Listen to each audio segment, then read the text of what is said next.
श्री गुरुचरित्र ग्रंथ अध्याय 2 कलियुग वर्णन गुरु महात्म्य संदीपक आख्यान. या अध्यायाच्या पठनाने श्रवणाने कलिबाधा व सर्व रोगबाधा दूर होतात. ओम श्री गणेशाय नमः. श्री सरस्वत्ये नमः. श्री गुरुभ्यो नमः. श्री कुलदैवताय नमः. हे त्रैमूर्ती दत्तात्रेया, तूच माझा गुरु आहेस. तू कृष्णा नदीच्या तीरावर वास्तव्य करतोस. तेथे तुझे भक्त नांदत असतात. ते पाहून स्वर्गातील देवांनाही मोठे कौतुक वाटते. असे श्रीगुरूंचे ध्यान करीत नामधारक मार्गाने जात असता थकवा आल्याने तो एका वृक्षाखाली विश्रांतीसाठी थांबला. तेथेच त्याला झोप लागली. झोपेत असताना त्याला स्वप्न पडले. त्या स्वप्नात जटाधारी, सर्वांगाला भस्म लावलेले, व्याघ्रचर्म परिधान केलेले, पितांबर नेसलेले श्रीगुरु दिसले. त्यांनी नामधारकाच्या कपाळी भस्म लावून त्याला अभय दिले. हे स्वप्नात पाहून नामधारक एकदम जागा झाला व इकडे तिकडे पाहू लागला, पण त्याला कोणीच दिसले नाही. स्वप्नात त्याने जी मूर्ती पाहिली तिचे ध्यान करीत तो पुढे चालत निघाला. काही अंतर जातो तोच त्याला स्वप्नात पाहिलेल्या योग्याचे दर्शन झाले. त्याने धावत जाऊन त्या योग्याला दंडवत घातला. तो त्या योग्याला म्हणाला, हे कृपासागर, तुझा जय जयकार असो. आज तुझ्या दर्शनाने माझी सर्व पातके नाहीशी झाली. तू तर अज्ञानरूपी अंधार नाहीसा करणारा साक्षात सूर्यच आहेस. माझा उद्धार करण्यासाठीच तू आला आहेस. या दीन भक्तावर कृपा करण्यासाठी आपण आला आहात अशी माझी श्रद्धा आहे. आपण कोठून आला आहात? आपले नाव काय? आपण कोठे राहता? नामधारकाने असे विचारले असता ते सिद्धयोगी म्हणाले, मी स्वर्ग आणि पृथ्वीवर तीर्थयात्रा करीत फिरतो आहे. माझे गुरु श्री नृसिंह सरस्वती भीमा अमरजा नद्यांच्या संगमावरील श्री क्षेत्र गाणगापूर येथे असतात. ते त्रिमूर्ती दत्तात्रेयांचे अवतार आहेत. आपल्या भक्तांच्या उद्धारासाठीच ते पृथ्वीवर अवतीर्ण झाले आहेत. त्यांच्या भक्तांना दुःख, दारिद्र्य कधीही येत नाही. त्यांच्या घरी लक्ष्मीचा सदैव निवास असतो. त्यांचे घर धनधान्यांनी, गोधनांनी, अष्ट ऐश्वर्याने भरलेले असते. सिद्धमुनींनी असे सांगितले असता नामधारक म्हणाला, मी सुद्धा त्या श्रीगुरूंचे सदैव ध्यान करीत असतो. आमच्या वंशात त्यांचीच भक्ती उपासना परंपरेने चालत आली आहे.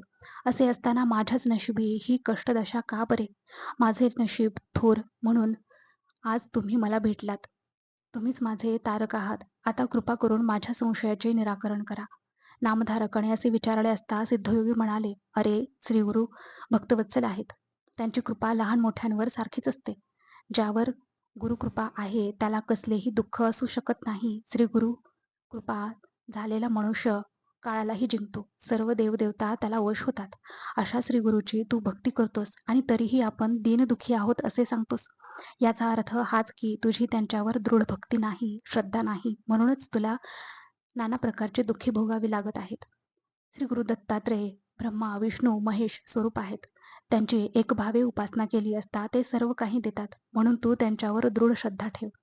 आणखी एक लक्षात ठेव, जर हरिहरांचा कोप झाला तर श्रीगुरु आपल्या भक्तांचे रक्षण करतात, पण श्रीगुरूच जर कोपले तर हरिहर सुद्धा रक्षण करू शकत नाहीत. सिद्धांनी असे सांगितले असता नामधारकाने मोठ्या भक्तिभावाने त्यांच्या चरणांना वंदन केले. मग तो हात जोडून म्हणाला, स्वामी, आपण सांगता त्याविषयी माझ्या मनात एक शंका आहे. श्री गुरु दत्तात्रेय हे ब्रह्मा, विष्णू, महेश स्वरूप आहेत. ते त्रिमूर्ती आहेत. ते त्रिमूर्ती अवतार आहेत. हे असे कसे काय? आपण असेही सांगितले की हरिहर कोपले तर गुरु रक्षण करतात, पण गुरुच कोपले तर कोणीही रक्षण करू शकत नाही. हे कसे काय? हे वाचन कोणत्या शास्त्रपुराणातले आहे? कृपा करून माझी ही शंका दूर करा. सिद्ध म्हणाले, नामधारका, तुझी शंका रास्त आहे. तुझ्या शंकेचे उत्तर मी वेदरचनेच्या साक्षीने देतो. ते लक्षपूर्वक ऐक. ब्रह्मदेवाच्या मुखातून 4 वेद व 18 पुराणे निर्माण झाली. त्या 18 पुराणात ब्रह्मवैवर्त नावाचे पुराण अतिशय प्रसिद्ध आहे. त्या द्वापार युगाच्या अंती प्रत्यक्ष नारायण विष्णू व्यास रूपाने अवतीर्ण झाले. त्यांनी लोककल्याणार्थ वेदांची नीट व्यवस्था केली. त्या व्यासांनी ऋषीमुनींना जी कथा सांगितली तीच कथा मी तुला सांगतो. ती तू एकाग्र चित्ताने श्रवण कर. ब्रह्मदेवाने कलियुगाला गुरु महात्म्य सविस्तर सांगितले. सिद्धाने असे सांगितले असता नामधारक हात जोडून म्हणाला, गुरुदेव, तुम्ही मला भेटलात. ब्रह्मदेवाने कलियुगाला गुरु महात्म्य कोणत्या कारणास्तव सांगितले? ते केव्हा सांगितले ते ऐकण्याची माझी इच्छा आहे. कृपा करून ते मला सविस्तर सांगा. नामधारकाने अशी विनंती केली असता सिद्धमुनींनी तीच कथा सांगण्यास सुरुवात केली. ते म्हणाले, ऐक तर. जेव्हा प्रलय झाला तेव्हा आदिमूर्ती नारायण भगवान विष्णू अव्यक्त रूपात वातपात्रावर पहुडले होते. त्यांना सृष्टीची रचना करण्याची इच्छा झाली. जागृत झालेल्या त्यांनी आपल्या नाभीतून कमळ उत्पन्न केले. त्या कमळातून ब्रह्मदेव प्रकट झाले. त्यांनी चारही दिशांना पाहिले. ते चतुर्मुख झाले. ते स्वतःशीच म्हणाले, मीच सर्वश्रेष्ठ आहे. माझ्यापेक्षा मोठा दुसरा कोणीही नाही. त्यावेळी भगवान विष्णूंना हसू आले. ते गंभीर स्वरात म्हणाले, मी महाविष्णू आहे. तू माझी भक्ती कर. हे ऐकताच ब्रह्मदेवांनी भगवान विष्णूंना नमस्कार करून त्यांची परोपरीने स्तुती केली. त्यामुळे प्रसन्न झालेल्या विष्णूंनी ब्रह्मदेवांना सृष्टी निर्माण करण्याची आज्ञा केली. त्यावर ब्रह्मदेव म्हणाले, हे महाप्रभू, मला सृष्टीची रचना करण्याचे ज्ञान नाही. मग मी काय करू? विष्णूंनी त्यांना 4 वेद दिले व त्यानुसार जगाची निर्मिती करण्यास सांगितले. भगवान विष्णूंनी अशी आज्ञा केली असता ब्रह्मदेवांनी विविधतेने नटलेले स्थावर जंगम विश्व निर्माण केले. त्यात स्वेदज म्हणजे घामातून उत्पन्न होणारे, अंडज म्हणजे अंड्यातून उत्पन्न होणारे, जारज म्हणजे वीर्यातून उत्पन्न होणारे व उद्भिज म्हणजे उगवणारे वृक्ष अशी 4 प्रकारची सृष्टी निर्माण केली. भगवान विष्णूंच्या आदेशानुसार ब्रह्मदेवाने त्रैलोक्याची रचना केली. मग त्यांनी सनकादिक मानसपुत्र, मरीची इत्यादी सप्तर्षी, देव आणि दैत्य उत्पन्न केले. मग ब्रह्मदेवांनी कृतयुग, त्रेतायुग, द्वापारयुग आणि कलियुग अशी 4 युगे निर्माण केली. ही 4 युगे ब्रह्मदेवांच्या आज्ञेने क्रमाक्रमाने पृथ्वीवर अवतीर्ण होतात. ब्रह्मदेवांनी सर्वप्रथम कृतयुगाला पृथ्वीवर पाठवले. कृतयुग म्हणजे सत्ययुग. त्याची वैशिष्ट्ये सांगतो, ती ऐक. ते सत्ययुग सत्यवचनी, वैराग्यसंपन्न, ज्ञानी व सत्वगुणांची वृद्धी करणारे होते. त्याने शुभ्र वस्त्र परिधान केले होते. त्याच्या खांद्यावर यज्ञोपवीत, गळ्यात रुद्राक्षमाळा व हातात कंकणे होती. त्याने पृथ्वीवर येऊन लोकांना सत्वगुणी सत्प्रवृत्त केले. त्याने लोकांना तपश्चर्याचा मार्ग दाखविला व लोकांचा उद्धार केला. सत्ययुगाचा कालावधी पूर्ण होताच ब्रह्मदेवाने त्याला परत बोलावले. मग त्याने त्रेतायुगाला पृथ्वीवर पाठवले. त्याची लक्षणे सांगतो, ती ऐक. त्या त्रेतायुगाचा देह स्थूल होता. त्याच्या हाती यज्ञ सामग्री होती. त्यामुळे त्रेतायुगात सगळे लोक यज्ञयाग करीत असत. त्याने कर्ममार्गाची स्थापना केली. वृषभ हे धर्माचे प्रतीक त्याच्या हाती होते. त्याने पृथ्वीवर धर्मशास्त्राचा प्रचार केला. आपला कार्यकाल पूर्ण झाल्यावर ते आनंदाने परत गेले. मग ब्रह्मदेवांनी द्वापारयुगाला पृथ्वीवर पाठवले. त्याच्या हातात खट्वांग व धनुष्यबाण ही शस्त्रे होती. ते उग्र, शांत, निष्ठुर व दयावान होते. त्या युगात पाप पुण्य समान होते. असे ते द्वापारयुग पृथ्वीवरील आपला कार्यकाल पूर्ण होताच ब्रह्मदेवाकडे परत गेले. द्वापारयुग परत आल्यावर ब्रह्मदेवाने कलियुगाला बोलावून घेतले व त्याला पृथ्वीवर जाण्याची आज्ञा केली. ते कलियुग अविचारी होते. पिशाच्या प्रमाणे मुख असलेले ते नग्न स्वरूपात ब्रह्मदेवासमोर प्रकट झाले. कलह आणि द्वेष यांना बरोबर घेऊन आलेल्या त्याने उजव्या हातात जीभ व डाव्या हातात शिश्न म्हणजे लिंग धरले होते. ते रडत हसत शिव्या देत नाचत नाचत ब्रह्मदेवापुढे तोंड खाली घालून उभे राहिले. त्याला पाहताच ब्रह्मदेवांना हसू आले.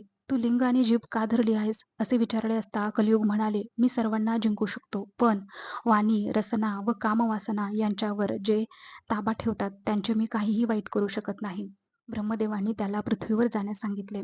तेव्हा ते म्हणाले, मला पृथ्वीवर पाठवत आहात, पण माझा स्वभाव कसा आहे हे आपणास माहीत आहे का? मी पृथ्वीवर धर्माचा उच्छेद करीन. मी स्वच्छंदी आहे. मी लोकांच्यात निद्रा आणि कलह माजवीन. परद्रव्याचा अपहार करणारे व परस्त्रीशी रममाण होणारे हे दोघेही माझे प्राणसखे आहेत. ढोंगी संन्यासी कपटकारस्थान करून आपले पोट भरणारे माझे प्राणसखे आहेत. परंतु जे पुण्यशील असतील ते माझे शत्रू वैरी आहेत. कलियुगाने स्वतःबद्दल असे सांगितले असता ब्रह्मदेव म्हणाले, पूर्वीच्या युगात मनुष्यांना दीर्घ आयुष्य होते. त्यामुळे ते खूप दिवस तपानुष्ठान करीत असत. त्यांना मृत्यू नव्हता. त्यामुळे त्यांना पृथ्वीवर प्रदीर्घ काळ कष्ट सोसावे लागत असत. पण आता तसे नाही. तुझ्या कार्यकाळात लोकांना अल्पायुष्य, फार तर 100 वर्ष आयुष्य असेल. त्यांच्या ठिकाणी शक्तीही कमी असेल. त्यामुळे लोक तपानुष्ठान करून अल्पावधीत परमार्थ प्राप्ती करून घेतील. जे लोक ब्रह्मज्ञानी व पुण्यशील असतील त्यांना तू सहाय्य करावेस. ब्रह्मदेवाने असे सांगितले असता कलियुग म्हणाले, आपण ज्या लोकांविषयी सांगता ते माझे वैरी होत. असे लोक जेथे असतील तेथे मी कसा जाऊ? मला त्यांची भीती वाटते. त्यांच्याकडे मी पाहू शकत नाही. भरतखंडात पुण्य खूप आहे. अशा ठिकाणी मी गेलो तर लोक मला मारतील. मग मी तिकडे कसा जाऊ? ब्रह्मदेव म्हणाले, तू कसलीही चिंता करू नकोस. तू भूलोकावर गेलास की सगळे लोक तुझ्या इच्छेनुसार वागतील. एकदाच मनुष्य पुण्यशील असेल एखादाच मनुष्य पुण्यशील असेल, त्याच्यावर तुझा प्रभाव पडणार नाही. त्याला तू सहाय्य कर. बाकी सगळेच तुला वश होतील. कलियुग म्हणाले, मी दुष्ट स्वभावाचा आहे. मग मी धर्मशील, पुण्यशील मनुष्यांना सहाय्य कसे करणार? ब्रह्मदेव म्हणाले, जे लोक देहाने व मनाने पवित्र असतील, जे निर्लोभी असतील, जे हरिहरांची सेवा करणारे असतील, जे सदैव आपल्या गुरूंची सेवा करतील, त्यांना तू पीडा देऊ नकोस. आई वडिलांची सेवा करणाऱ्या, ब्राह्मण, गायत्री व कपिलाधेनू यांची सेवा करणाऱ्या, सदैव तुळशीला वंदन करणाऱ्या अशा लोकांना तू पीडा देऊ नकोस. आपल्या गुरूंची सेवा करणारे, अभेद भक्ती करणारे, नित्य पुराण श्रवण करणारे जे लोक असतील त्यांना तू कधीही त्रास देऊ नकोस. ही माझी आज्ञा आहे. कलियुगाने ब्रह्मदेवांना विचारले, गुरु या शब्दाचा अर्थ काय? त्याचे स्वरूप कसे असते? गुरुचे महात्म्य कोणते? ब्रह्मदेव म्हणाले, ग अधिक ह्रस्व उ व र अधिक दीर्घ उ मिळून गुरु शब्द होतो. यातील गकार म्हणजे ग हे अक्षर गणेशवाचक आहे. ह्रस्व उ हा विष्णुवाचक व र हे अग्निवाचक आहे. 2 वर्णांचा गुरु शब्द धर्म, अर्थ, काम, मोक्ष या चारही पुरुषार्थांची प्राप्ती करून देणारा आहे. शिव शंकर कोपले तर गुरु रक्षण करतील, पण गुरु कोपले तर शिव सुद्धा रक्षण करू शकणार नाही. गुरु हाच ब्रह्मा, विष्णू, महेश आहे. गुरु हाच साक्षात परब्रह्म आहे. म्हणून सदैव गुरूंची, सद्गुरूची सेवा करावी. वैष्णवजन गुरु भक्ती अखंड राहो अशी प्रार्थना करतात. गुरु प्रसन्न झाला तर परमेश्वर आपल्या अधीन होतो. गुरुची भक्ती केल्याने तीर्थे, तपे, योग, ताप इत्यादी धर्म कळतात. त्याचप्रमाणे गुरुची सेवा केल्यामुळे आचार धर्म, वर्णाश्रम धर्म, ज्ञान, भक्ती व वैराग्य यांची प्राप्ती होते. म्हणून श्री गुरुचीच सेवा करावी, त्याचेच भजन पूजन करावे. गुरुच सर्व देवांपेक्षा श्रेष्ठ आहे. अशा प्रकारे ब्रह्मदेवांनी गुरु महात्म्य सांगितले असता कलीने विचारले, गुरु हा सर्व देवांपेक्षा श्रेष्ठ आहे असे म्हणता हे कसे काय? याचे काही उदाहरण असेल तर मला सांगावे. ब्रह्मदेव कलीला म्हणाले, तुला सगळे काही सविस्तर सांगतो. तू एकाग्र चित्ताने श्रवण कर. गुरुशिवाय तरुणोपाय नाही. शास्त्र श्रवण केल्याशिवाय ज्ञान प्राप्ती होत नाही. गुरुमुखातून बाहेर पडलेले ज्ञान श्रवण केले तरच ज्ञान प्राप्ती होते. गुरु हाच प्रकाश देणारा ज्योती स्वरूप आहे. याविषयी मी तुला एक प्राचीन कथा सांगतो, ती ऐक. असे बोलून ब्रह्मदेवांनी संदीपक आख्यान सांगण्यास प्रारंभ केला. खूप वर्षांपूर्वीची कथा. गोदावरी नदीच्या तीरावर अंगिरस नावाच्या ऋषींचा आश्रम होता. त्या आश्रमात पैल ऋषींचे शिष्य असलेले वेदधर्म नावाचे ऋषी होते. त्यांचे अनेक शिष्य त्यांच्याजवळ वेदशास्त्राचा अभ्यास करीत असत. त्यात संदीपक नावाचा एक शिष्य होता. तो मोठा विद्वान होता. त्याची आपल्या गुरुवर फार भक्ती होती. तो आपल्या गुरूंची अगदी मनापासून सेवा करीत असे. एकदा वेदधर्मांनी आपल्या सर्व शिष्यांची परीक्षा घ्यायचे ठरवले. त्यांनी सर्व शिष्यांना बोलावले. ते शिष्यांना म्हणाले, तुमचे माझ्यावर प्रेम असेल तर मी काय सांगतो ते लक्षपूर्वक ऐका. शिष्य म्हणाले, गुरुदेव, तुमचे वचन आम्हाला वेदप्रमाण, आपण काय ते सांगा. वेदधर्म म्हणाले, पातकाचा नाश व्हावा म्हणून मी आजपर्यंत खूप तप केले. त्यातील पुष्कळचे पाप संपले आहे. अद्याप थोडे शिल्लक आहे. ते भोगल्याशिवाय संपणार नाही. त्यासाठी काशी क्षेत्री जाऊन राहावयाचे असे मी ठरवले आहे. ते पाप भोग माझ्या देहानेच भोगणे प्राप्त आहे. त्यावेळी तुमच्यापैकी कोण माझ्याबरोबर येऊन माझी सेवा करील ते सांगा. तुमच्यापैकी एकजण जरी माझ्याबरोबर येऊन माझी सेवा करील तर मी नक्कीच पापमुक्त होईल. वेदधर्माचे हे शब्द ऐकताच सर्व एकमेकांकडे पाहू लागले. त्यावेळी संदीपक नावाचा शिष्य म्हणाला, गुरुदेव, जो दुःखभोग आहे तो तुम्हाला भोगूनच संपवावा लागणार. आपला देह सुदृढ आहे तोवर तो भोग संपवावा, म्हणजे देहाचा नाश होणार नाही. भोग संपल्याशिवाय मुक्ती मिळणार नाही हे मला मान्य आहे. मी आपली सेवा करण्यास तयार आहे. मी आपणास काशीला घेऊन जातो. संदीपकाचे हे बोलणे ऐकून वेदधर्म ऋषींना खूप बरे वाटले. ते म्हणाले, अरे बाळ संदीपका, जरा नीट विचार कर. अरे, भोग भोगताना मी कुष्ठरोगी होईन, अंगहीन होईन, मी पांगळा होईन, अंध होईन. तुला माझा 21 वर्ष सांभाळ करावा लागेल. तुझी तयारी आहे का? संदीपक म्हणाला, गुरुदेव, मी तयार आहे. तुम्ही माझे काशी विश्वनाथच आहात. मग संदीपक आपल्या गुरूंना घेऊन काशीला गेला. तेथे मनकर्णिकेच्या उत्तरेस कामबालेश्वराजवळ ते राहिले. तेथे मनकर्णिकेत स्नान व विश्वनाथाची पूजा असा त्यांचा नित्यनेम होता. तसेच काही दिवस गेले आणि वेदधर्माच्या शरीरात बदल होऊ लागला. त्यांचे शरीर कुष्ठरोगाने भरले, त्यांची दृष्टी गेली, सगळे अवयव विद्रूप दिसू लागले. त्यांना धड चालताही येईना.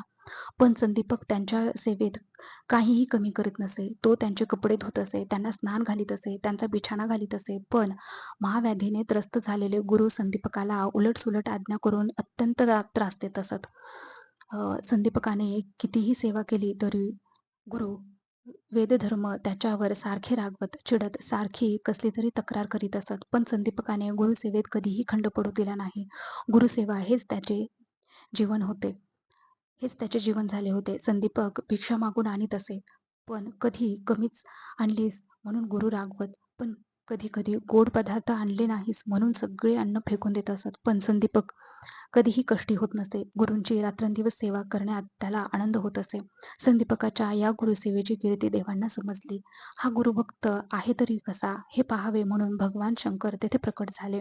संदीपकाची गुरुभक्ती पाहून ते प्रसन्न झाले. ते संदीपकाला म्हणाले, मी तुझ्यावर प्रसन्न झालो आहे. तुला हवा असेल तो वर माग. परंतु संदीपकाला स्वतःसाठी काहीच नको होते. तो आपल्या गुरूंकडे गेला आणि हात जोडून म्हणाला, गुरुदेव, भगवान शंकर प्रसन्न होऊन वर देत आहेत, तेव्हा आपण रोगमुक्त व्हावे असा वर मागू का? वेदधर्म रागावून म्हणाले, मुळीच नको. माझ्यासाठी देवाकडे कसलीही भीक मागू नकोस. संदीपक परत गेला व शंकराला म्हणाला, मला माझ्यासाठी कोणतेही वरदान नको, माझ्या गुरूंनाही नको. आश्चर्यचकित झालेले शंकर कैलासावर परत गेले. त्यांनी सर्व देवांना हा वृत्तांत सांगितला. काही दिवसांनी भगवान विष्णू त्या गुरु शिष्यांचे दर्शन घेण्यासाठी आले. संदीपकाची ती गुरुभक्ती पाहून ते संतुष्ट झाले. संदीपका पुढे प्रकट होऊन त्याला म्हणाले, बाळा, या पृथ्वीवर तुझ्या इतका श्रेष्ठ गुरुभक्त मी आजपर्यंत पाहिला नाही. मी तुझ्यावर प्रसन्न झालो आहे, तेव्हा तू काहीतरी वर मागच. तेव्हा संदीपक म्हणाला, परमेश्वरा, मला काहीच नको. तू जे देशील ते सर्व देण्यास माझे गुरुदेव समर्थ आहेत. माझे गुरु म्हणजे सर्व ज्ञान ऐश्वर्य आहेत. प्रसन्न झालेले गुरु देत नाहीत असे काही नाही, म्हणून मला काहीही नको. आता आता तुम्ही जर काही देणारच असाल तर मला उत्तम गुरुभक्ती द्या, कारण गुरुभक्तीच मी सर्वश्रेष्ठ मानतो. प्रसन्न झालेले भगवान विष्णू म्हणाले, खरे आहे, जो कोणी माता पिता व गुरु यांची सेवा करतो तो एका अर्थाने आमचीच भक्ती करतो. आम्ही दिलेल्या वरदानापेक्षा गुरुभक्तीच श्रेष्ठ आहे. तुझ्या ठायी गुरुभक्ती दृढ होईल असा मी तुला वर देतो, असे बोलून भगवान विष्णू गुप्त झाले. मग वेदधर्मांनी संदीपकाला विचारले, काय रे, विष्णूने तुला काय वर दिला? तेव्हा संदीपक म्हणाला, मी भगवान विष्णूंकडे उत्तम गुरुभक्तीचा वर मागून घेतला. संदीपकाच्या या बोलण्याने वेदधर्मांना अतिशय आनंद झाला. ते म्हणाले, संदीपका, धन्य आहे तुझी भक्ती. तू काशीत चिरकाल निवास करशील. जे तुझे स्मरण करतील त्यांचे दैन्य जाऊन ते सर्व प्रकारच्या वैभवाने संपन्न होतील. तुला माझे आशीर्वाद आहेत. असे ते म्हणाले. तोच त्यांच्या शरीरातील सर्व व्याधी नाहीशा झाल्या. त्यांचे शरीर एकदम तेजस्वी झाले. त्यांना दृष्टी आली. त्यांनी संदीपकाला प्रेमाने पोटाशी धरले आणि त्याच्या डोक्यावर हात ठेवून म्हणाले, बाळा, मी तुझी परीक्षा पाहिली. अरे, जो तपाचरण करतो त्याला कसलाही रोग होत नाही. 21 वर्ष तू माझी सेवा केलीस, तुला सर्व विद्या प्राप्त होतील. सूत म्हणाले, ब्रह्मदेवाने कलियुगाला गुरुमहात्म्य सांगताना ही कथा सांगितली. संदीपकाची कथा सांगितल्यावर सिद्धयोगी नामधारकाला म्हणाले, गुरुभक्तीचे महात्म्य लक्षात घेऊन त्यांची पूर्ण श्रद्धेने भक्तिभावाने सेवा केली तर भगवान श्री शंकर त्या गुरुभक्तावर प्रसन्न असतात. अशा रीतीने श्री गुरुचरित्रातील कलियुग वर्णन गुरुमहात्म्य संदीपक आख्यान नावाचा अध्याय 2 समाप्त. अवधूत चिंतन श्री गुरुदेव दत्त.